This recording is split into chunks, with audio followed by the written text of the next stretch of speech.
தேனி மாவட்டம் கம்பம் அருகே உள்ள காமைய கவுண்டன்பட்டியை சேர்ந்தவர் லென்ஸ் நாயக் மீனாட்சி சுந்தரம். இவர் இந்திய ராணுவத்தில் காஷ்மீர் பகுதியில் 34 ராஷ்டிரிய ரைபிள் பிரிவில் பணியாற்றி வருகின்றார்.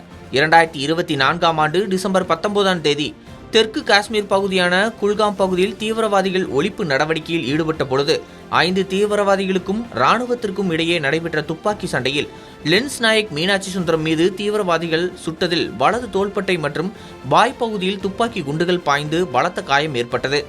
அந்த நிலையிலும் மீனாட்சி சுந்தரம் தீவிரவாதிகளுடன் துப்பாக்கி சண்டையில் ஈடுபட்டு 5 தீவிரவாதிகளை சுட்டுக் கொன்று தனது குழுவை காப்பாற்றினார்.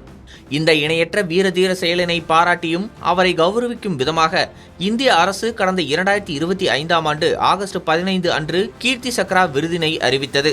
2026ஆம் ஆண்டு இந்திய அரசு 7 நபர்களுக்கு கீர்த்தி சக்ரா விருது வழங்கப்பட்டது. இதில் தமிழ்நாட்டை சேர்ந்த தேனி மாவட்டம் கம்பம் அருகே உள்ள காமைய கவுண்டன்பட்டியைச் சேர்ந்த லென்ஸ் நாயக் மீனாட்சி சுந்தரம் அவர்களுக்கு கீர்த்தி சக்ரா விருது வழங்கப்பட்டது. கடந்த ஜூன் 8ஆம் தேதி குடியரசுத் தலைவர் மாளிகையில் நடைபெற்ற விருது வழங்கும் விழாவில் குடியரசுத் தலைவர் திரௌபதி முர்மு லென்ஸ் நாயக் மீனாட்சி சுந்தரம் அவர்களுக்கு கீர்த்தி சக்ரா விருது வழங்கி கௌரவித்தார். அதனைத் தொடர்ந்து பாரத பிரதமர் ராணுவ வீரரை அழைத்து பாராட்டியுள்ளார். இதனையடுத்து நேற்றைய தினம் தமிழக முதல்வர் விஜய் அவர்கள் ராணுவ வீரரை குடும்பத்துடன் அழைத்து அவர்களை பாராட்டி ராணுவ வீரரின் குழந்தையை தனது முதல்வர் இருக்கையில் மடியில் அமர வைத்து அவர்களை பெருமைப்படுத்தினார். இதுகுறித்து தனது மகிழ்ச்சியினை நமது புதிய தலைமுறை தொலைக்காட்சிக்காக ராணுவ வீரர் பேட்டி அளித்துள்ளார். இந்தியன் பிரசிடென்ட்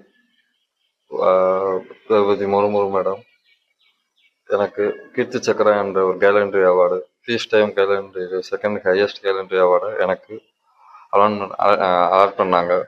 அவங்க ராஷ்டிரபதி பவனுக்கே கூப்பிட்டு எங்கள் குடும்பத்தார், எங்கள் அப்பா, நான், என் ஒய்ஃபு, குழந்தையெல்லாம் கூப்பிட்டு அங்கே ராஷ்டிரபதி பவனில் எனக்கு அந்த மெடலில் வச்சு கௌரவிச்சாங்க.